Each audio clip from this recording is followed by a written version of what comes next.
Bismillahirrahmanirrahim. Assalamu alaikum dear students and dear fellows. Hope so you all are fine and going through the phases of your life. Students, आज मैंने आपके साथ अपनी journey share करनी है कि जब मेरा MCAT 2022 का रिजल्ट आया उसके बाद मैं मुकम्मल तौर पर डिसअपॉइंटेड हो गया कि मैंने 4 to 5 मार्क्स अगर मेरे आ जाते तो मेरा कहीं ना कहीं एडमिशन हो जाना था MBBS के अंदर। तो मैं 2 MCQs ऐसे थे जो मैं उसके कार्बन कॉपी के ऊपर मार्क करने भूल गया, मुझे आते थे, और बाकी कुछ ऐसे थे जिनके ऊपर मुझे ऐसा लगता था कि यार दोनों में से एक ठीक है और मैं उधर गलत मार्क कर रहा। ये हर बच्चे की प्रॉब्लम होती है। इसके बाद मैंने सबसे पहले देखा कि मैंने MCAT रिपीट करना है कि नहीं करना। मेरा ये था कि MCAT दोबारा नहीं देना चाहिए, कोई और फील्ड में चला जाना चाहिए, मगर 4 to 5 मार्क्स पीछे रहते थे। मेरे टीचर्स ने बड़ा जोर लगाया कि बेटा आपको एक दफ़ा ज़रूर देना चाहिए। थोड़ी सी उन्होंने मोटिवेशन दी, मैं भी थोड़ा मोटिवेटेड हो गया कि यार मैंने दोबारा दूंगा और इंशाल्लाह पूरी तैयारी के साथ दूंगा और UHS वालों को बता दूंगा कि भाई तुम लोगों ने गलत बंदा बाहर निकाला है गेम से। खैर, मैं मोटिवेटेड हो गया और मैंने बुक्स दोबारा पढ़नी शुरू कर दी। इट वाज अबाउट दिसंबर का एंड चल रहा था जब मेरे दोस्तों ने भी साथ मेरे प्लानिंग की कि हम सेल्फ स्टडी करेंगे, कोई एकेडमी ज्वाइन नहीं करेंगे। सबसे पहले मैंने फ्लॉज निकाले अपने, जो मेरे MDCAT 2022 के अंदर फ्लॉज थे। फ्लॉज में सबसे पहला जो ये था कि मेरे बायोलॉजी के अंदर 14 to 15 MCQs रॉन्ग थे, जो मुझे शायद आते हों, शायद आते भी थे बीच में से, कोई 7-8 MCQs आते भी थे बीच में से। तो इस पे मैंने क्या किया, पहले मैंने कहा कि मेरा बायोलॉजी वीक है, मैं जब भी पढ़ूंगा मैं सबसे पहले बायोलॉजी को लेकर चलूंगा। नंबर 2 पे मेरा नम्स 2022 के अंदर इंग्लिश के 7 से 8 MCQs गलत थे और MCAT के अंदर 4 गलत थे। मुझे ये पता लग गया कि मेरी इंग्लिश भी वीक है, मुझे इंग्लिश के ऊपर भी फोकस करना पड़ेगा। नंबर 3 पे मेरी फिजिक्स बहुत स्ट्रांग थी। अल्लाह ताला का शुक्र है, अल्लाह ताला का करम है कि अल्लाह ताला ने दिमाग दिया और अल्लाह ताला ने तौफीक दी है कि हम इन चीज़ों को लेकर चलें। इसलिए अल्लाह ताला का करम है कि मेरी फिजिक्स बहुत अच्छी थी और मुझे ये पता चल गया कि फिजिक्स को मैंने at the end of the day करना है, बीच में मैंने केमिस्ट्री कर लेनी है। इंग्लिश के क्योंकि 18 नंबर थे, मैंने कहा इंग्लिश को मैं कब करूंगा, इंग्लिश को मैं उस वक्त करूंगा जब हमारा रेगुलर सेशन मैं किसी अकेडमी का ज्वाइन करूंगा, उस वक्त मैं इंग्लिश को लेके चलूंगा, क्योंकि इंग्लिश इंपॉर्टेंट है मगर इतनी भी इंपॉर्टेंट नहीं है कि आप स्टार्ट ऑफ द ईयर से ही इंग्लिश को साथ लेकर चलें। तो मैंने सोच लिया कि प्रेपरेशन कैसे करनी है। मैंने कुछ चीज़ें नोट की कि मैं जो स्टेप के टेस्ट के अंदर 2022 के अंदर मिस्टेक्स करता था, at the end of the day मैंने वही मिस्टेक्स की। MCAT के पेपर के अंदर भी मैंने वही मिस्टेक्स की। बार बार मैं एक ही मिस्टेक्स करी जा रहा हूँ। फॉर एग्जांपल क्वार्टरनरी स्ट्रक्चर वाला MCQ आता है और टर्शियरी स्ट्रक्चर वाला MCQ आता है प्रोटीन के अंदर, मैं बार बार वो गलत करी जा रहा हूँ। तो मैंने क्या किया, एक रजिस्टर लिया और अपनी मिस्टेक्स को नोट करना शुरू कर दिया उस रजिस्टर पे कि मैं इस टॉपिक में यहाँ से गलती कर रहा हूँ, इस टॉपिक में यहाँ से गलती कर रहा हूँ, ये MCQs बार बार गलत कर रहा हूँ। अच्छा, इसके बाद मैंने क्या किया, मेरे पास हाइलाइटर्स मैंने लिए। मैंने कहा मैं चीज़ों को हाईलाइट नहीं करता था, मैंने कहा ये मेरी गलती है। एंड पे आपको रिवीजन का टाइम बहुत कम मिलता है, इसलिए मैंने रिवीजन 2022 में अच्छी तरीके से नहीं की थी, कुछ भी नहीं इतना पढ़ के गया था मैंने कहा कि मैंने इस दफ़ा मैक्सिमाइज अपनी रिवीजन को मैक्सिमाइज करना है, ज़्यादा से ज़्यादा रिवाइज करना है जितना ज़्यादा से ज़्यादा हो सके, और साथ साथ जो चीज़ें मुझे मुश्किल लगती हैं उनको मैं हाईलाइटर से हाईलाइट करता जाऊं ताकि रिवीजन के टाइम पर वो एज अ शॉर्ट लिस्टिंग मेरे पास मौजूद हो कि ये चीज़ें मुझे मुश्किल लगती हैं। तो मैंने हाईलाइट करनी शुरू कर दी। डे 1 ऑफ 2023 मैंने अपनी प्रेपरेशन स्टार्ट की till the day of MDCAT।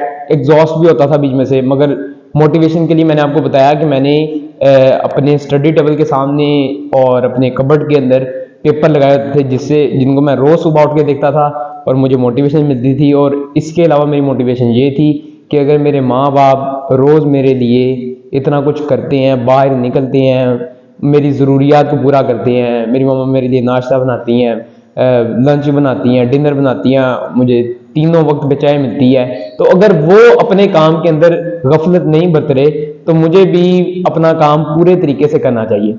It takes about 8 to 9 hours daily. मैंने कोई अपना इतना ऑनलाइन रिसोर्सेज यूज किए, सिर्फ और सिर्फ मैंने सेल्फ स्टडी के ऊपर फोकस किया। बायोलॉजी को बेसिक से शुरू किया। PTB के अंदर से मैं MCQs बनाता था, लाइंस को नोट करता रहता था कि ऐसे ये MCQs बन सकता है, ऐसे ये MCQs बन सकता है, ऐसे ये MCQs बन सकता है। मैंने जनवरी से प्रेपरेशन स्टार्ट की। सबसे पहले मैं बायोलॉजी पढ़ता था, बायोलॉजी पे एटलीस्ट मैं 3 आवर्स डेली के देता था बायोलॉजी को। इसके बाद मैं केमिस्ट्री को 1.5 से 2 घंटे में देता था। At the end of the day मैं फिजिक्स करता था, फिजिक्स में मुझे 2 घंटे लगते थे। अच्छा, बायोलॉजी में मैंने क्या करना, बायोलॉजी मैंने शुरू की फॉर एग्जांपल बायोडाइवर्सिटी वाला चैप्टर शुरू कर दिया। बायोडाइवर्सिटी वाले चैप्टर में से मैंने देखना कि एमसीक्यूज हमारे पास कहाँ कहाँ से जनरेट हो सकता है, एमसीक्यूज हमारे पास कहाँ कहाँ से जनरेट हो सकता है। इसके बाद मैंने देखना कि कौन सी ऐसी इंफॉर्मेशन है जो मैं हमेशा भूल जाता हूँ, मैंने उनको भी अंडरलाइन कर लेना। और जब मेरा एक चैप्टर मुकम्मल होना, उससे अगले दिन मैंने उसके एमसीक्यूज की प्रैक्टिस स्टार्ट कर देनी। एमसीक्यूज की प्रैक्टिस के लिए मेरे पास स्टेप के टेस्ट थे, मैं वहां से प्रैक्टिस करता था, अपनी मिस्टेक्स को देखता था जो मैंने लास्ट ईयर की थी। इसके अलावा मेरे पास क्रक्स बायोलॉजी की एमडी कैट बुक थी, उससे मैं प्रैक्टिस करता था। इसके अलावा मैं किप्स की बुक यूज करता था, मगर किप्स की बुक मैंने मार्च के बाद यूज करनी शुरू की रेगुलरली। और इसके अलावा जो मेरा एमसीक्यूज का सोर्स था वो हमारी स्ट्राइव एमडी कैट की बुकलेट थी, वहां से भी मैंने बायोलॉजी के एमसीक्यूज किए। इसके अलावा मैं देखता था कि कौन से ऐसे कॉन्सेप्चुअल एमसीक्यूज हैं। कॉन्सेप्चुअल एमसीक्यूज के लिए नियर पियर ऐप यूज करता था मैं, उस वक्त फ्री में एमसीक्यूज मिलते थे, कोई आई थिंक 25,000 एमसीक्यूज फ्री में मिलते थे। उसके अंदर जब आप डिफिकल्ट मोड पे जाए ना, तो आपको वो कॉन्सेप्चुअल एमसीक्यूज देता है जो चैप्टर में से निकल सकते हैं। स्टेप के एमसीक्यूज होते थे इन्फॉर्मेशन रिलेटेड, नियर पियर में से आते थे कॉन्सेप्चुअल रिलेटेड, तो मेरे कॉन्सेप्ट्स भी क्लियर हो जा रहे थे और मेरी इन्फॉर्मेशन जो मुझे भूलती थी वो भी मैं साथ साथ कैप्चर करी जा रहा था।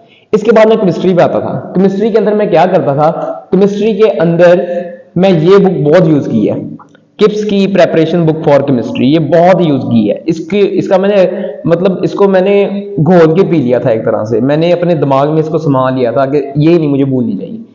इसके साथ अगर आप इस बुक को देखें तो मुझे जो चीज़ मुश्किल लगती थी मैं उसको अंडरलाइन करता रहता था, जो चीज़ मुझे मुश्किल लगती थी मैं उसको अंडरलाइन करता रहता था, ये आप देख सकते हैं।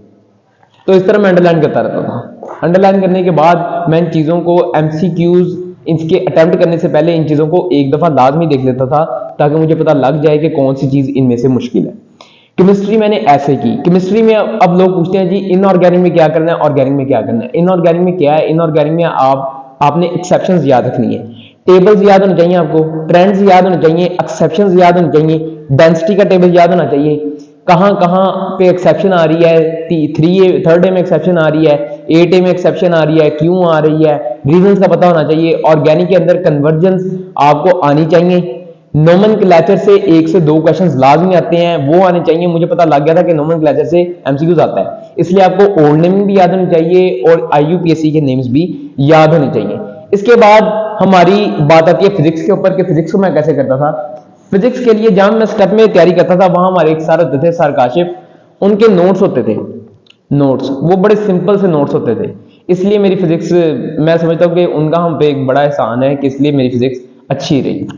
कि मैं उन नोट्स को रिवाइज करता था, उनको देखता था, उनमें जो चीज़ मुझे मुश्किल लगती थी उसको मैं ऑरेंज से हाईलाइट करता था, जो चीज़ आसान लगती थी उसको मैं ग्रीन से हाईलाइट करता था। और ये जो थे ना नोट्स से, इनका एक फायदा ये था कि ना शॉर्ट लिस्टिंग टाइप नोट से, शॉर्ट लिस्टिंग टाइप जो एमसीक्यूज आने थे, फार्मूलाज आने थे, वही इनके अंदर लिखे होते थे, इसलिए ये शॉर्ट लिस्टिंग टाइप नोट्स थे और इनको मैं बहुत यूज करता था। इसके बाद अगर मैं फिजिक्स की प्रैक्टिस की बात करूं, तो फिजिक्स की प्रैक्टिस के लिए MD CAT physics by sir Azhar Iqbal बहुत यूज की मैंने। जायान पब्लिशर्स की बुक आती है, आई थिंक 1200 to 1000 उसकी प्राइस होगी।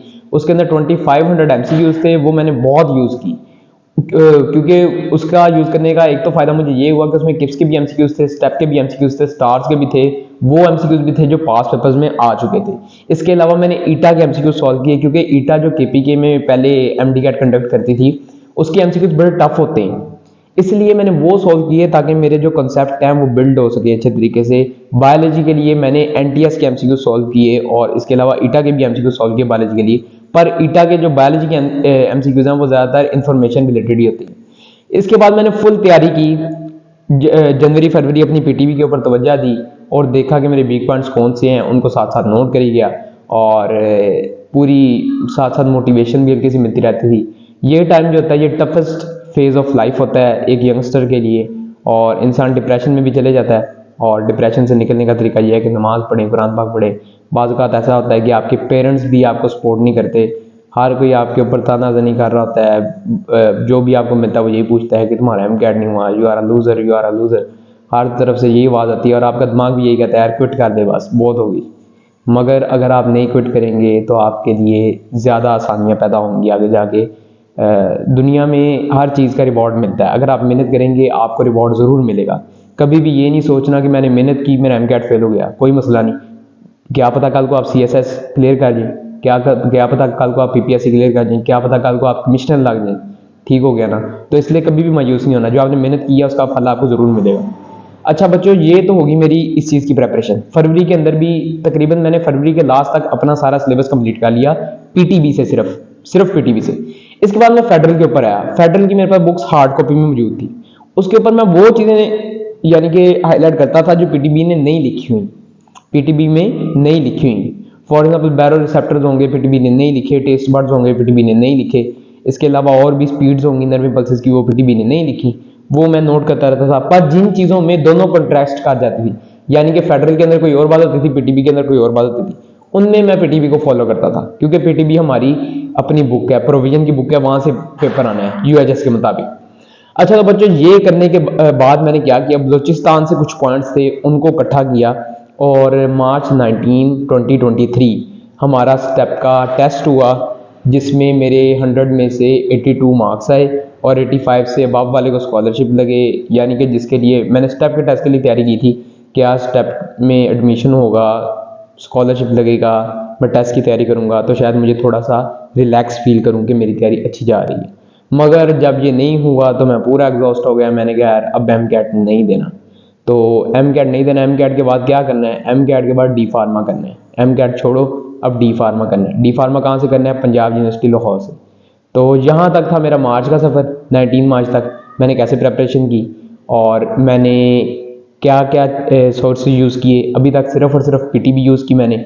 हाईलाइट करता रहा चीज़ों को, अपनी मिस्टेक्स को नोट करता रहा, स्टेप के पेपर सॉल्व किए, और एट लास्ट मेरा स्टेप में स्कॉलरशिप नहीं लगा। तो मैं पूरा डिसअपॉइंटेड हो गया और मैंने कोई 5-6 दिनों के लिए इन चीज़ों को साइडलाइन कर दिया कि मैं एम कैट नहीं दे रहा। 2023 के अंदर मैं एम कैट नहीं दे रहा।